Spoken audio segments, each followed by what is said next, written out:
हमारे वृंदावन का एक बड़ा कुख्यात कहें कि विख्यात कहें, ऐसा एक व्यक्ति था, ठाकुर था।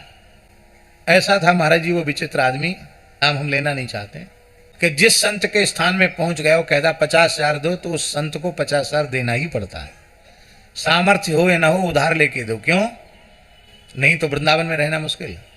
तब मलुक पीठ का निर्माण नहीं हुआ था, उतना पुराना स्थान था, पुराना मंदिर था, और जगमोहन जहाँ है वहाँ खंडहर जैसा, वो सत्संग भवन खंडहर जैसा था, ऊपर के 2 कक्ष बने थे। तो वो हमारा नाम पूछा होगा, महात्मा तो सीधे साधे होते हैं, वो हमारे पास उसको ले आए। हम सवेरे नियम कर रहे थे, माला फेर रहे थे, आकर के उसने कहा बाबा दंडोत की सीताराम। जब पूरा किया मैंने कहा कहो कहिए।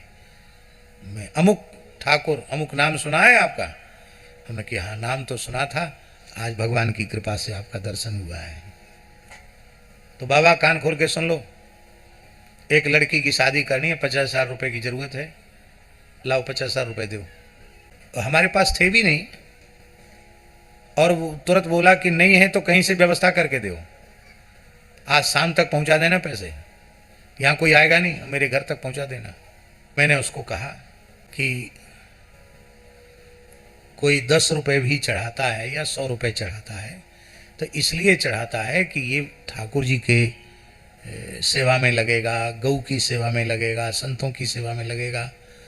तुम्हारे जैसे लोगों को देने के लिए हमको कोई पैसा दे के नहीं जाता है, इसलिए 50,000 नहीं, 50 पैसा हम नहीं देंगे, 5 पैसा नहीं देंगे हम। तो तुरंत उसने रिवाल्वर निकाल लिया, रिवाल्वर थी उसके पास लोडेड, और कक्ष में गिरधर जी अपने राम और वो तीसरा कोई आदमी नहीं। लेकिन क्या ठाकुर जी की कृपा, कई बार हम आश्चर्य करते हैं, हमें तनिक भी भय नहीं हुआ, ना हम चिल्लाए, ना किसी को पुकारा, ना हमें भय हुआ। मैंने कहा तो ठीक है, आप हमारे शरीर के नष्ट होने का ऐसा ही विधान होगा तो हो जाएगा, करो तुम अपना काम, लेकिन हम तो नहीं देंगे। तो बोला अच्छा ठीक है, नहीं दोगे ना आप, कल सवेरे तक तुम्हें देख लूंगा, कह के चला गया। और ठाकुर जी ने ऐसी लीला कि उसको सवेरा होने नहीं दिया, क्योंकि शाम को ही गोविंद देव जी के मंदिर के सामने उसका इनकाउंटर हो गया।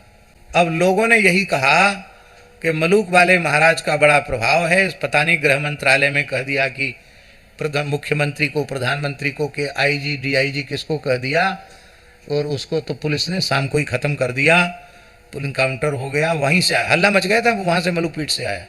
सच्ची बात है, भगवान और संत यहाँ विराजमान है। हमने मन से भी उसके लिए कोई अशुभ संकल्प नहीं किया, ना किसी को कुछ कहा।